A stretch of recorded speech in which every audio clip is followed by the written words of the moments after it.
Black Panther Wakanda Forever review. This is the Marvel podcast. This will contain spoilers.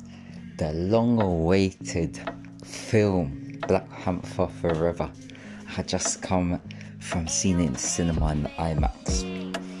Amazing. It gave tribute to Chadwick Boseman, and there's been so much speculation of how this film is going to be. They weren't going to recast Chadwick. There's been a lot around it, and obviously the long-awaited sequel to the worldwide phenomenon Black Panther in 2018, which was just humongous. It's so impactful and powerful, and just all of those things. And the sequel, amazing. I don't think they could have done a better job if they tried. They did perfect. The only thing that I would say I would have wanted is an additional end credit scene. So they had a mid credit scene, but they didn't have an end credit scene. That's the only thing I can say that I would have wanted. Yeah, but aside from that, that's neither here nor there. But amazing. They paid tribute to him in such a respectful way. They couldn't have done it better, really, honestly. So the film introduces Namor and gives some of his backstory, and he's been revealed to be a mutant in the MCU. I'm not a comic reader, so I'm not too sure if that's the same as the comics, but they do give some of his history and why he does what he does, and why he sees the surface world, as he calls it, as he does. And they have a really, really kind of, it's not even a rivalry. They have an interesting dynamic with Wakanda, because there's a lot of parallels between the two communities, and they both have vibranium. Just one community has it above the water, and one has it below the water. And it's very, very interesting, their dynamic. I'll be honest, I was thinking, oh my gosh, are they ever going to get along? Because there was so much conviction with their points of view, and it was crazy. Honestly, this film, I'd say it's probably one of the more emotionally heavy MCU films, which in a lot of ways was to be expected, especially after the passing of Chadwick Boseman. But even there's other things.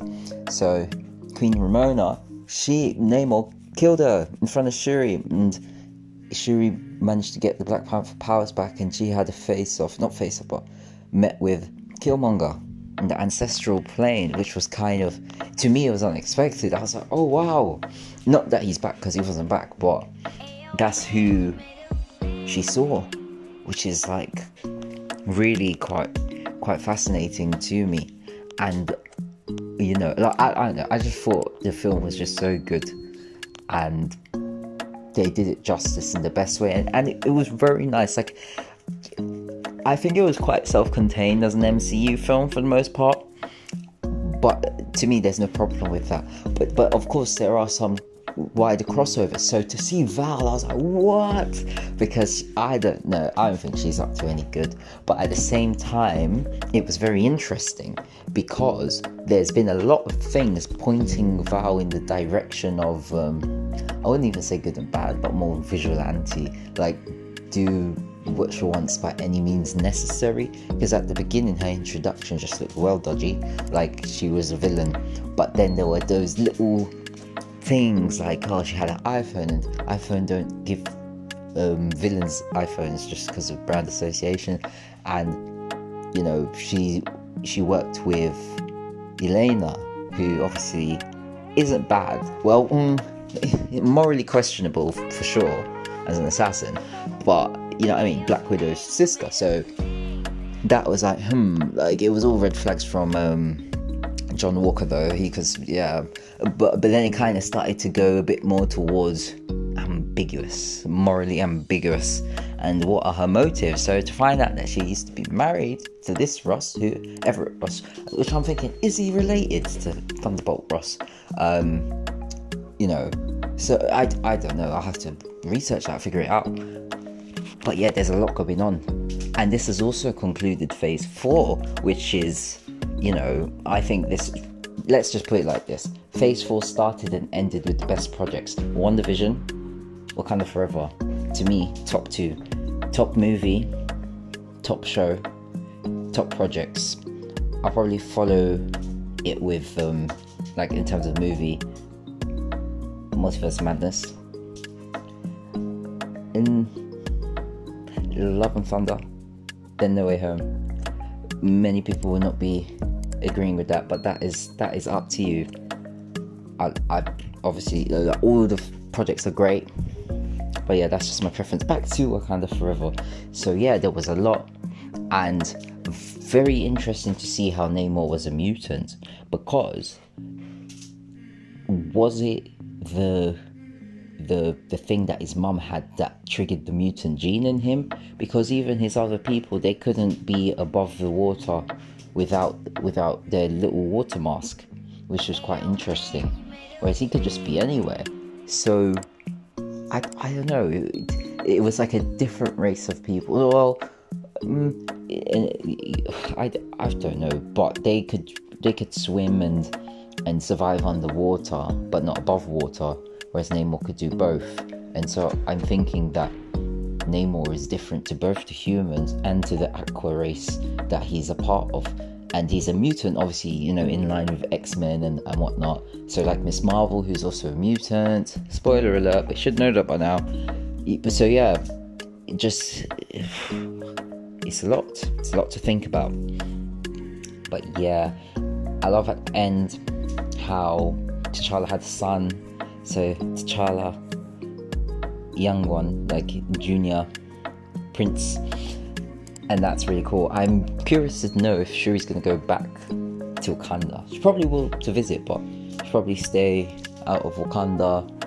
But I'm very, very curious to see how the Black Panther comes back into the wider MCU universe and multiverse. So yeah, very, very, very curious. Honestly, great film. I recommend it to everyone, anyone,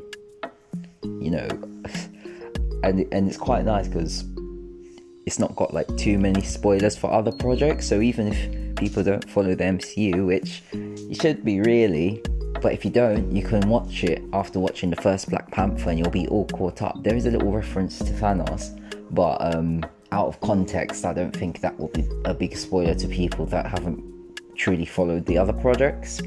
So yeah, it's a lot, but it's great. I will give it, I have 2 scores for it. I'll give it 10 out of 10, but then my other score is a 9.5 out of 10, only because that 0.5 I took away just because it didn't have the end credit scene. But that aside, that not being in the equation, because that's an expectation thing of at least the mid-credit and end credit scene, but that aside, 10 out of 10. And I love how it was, it had so much depth as well. I think it just did it so nicely. Like, there was a good amount of action and storyline, plot, character development, and character arcs. Like, just a great movie, So yes, that is my review of Black Panther Wakanda Forever. What do you think of it? Comment, tweet at Marvel Podcasts UK. Let me know. Share, check out all the Marvel Podcast bits online, and subscribe to the YouTube channel. Thank you for listening.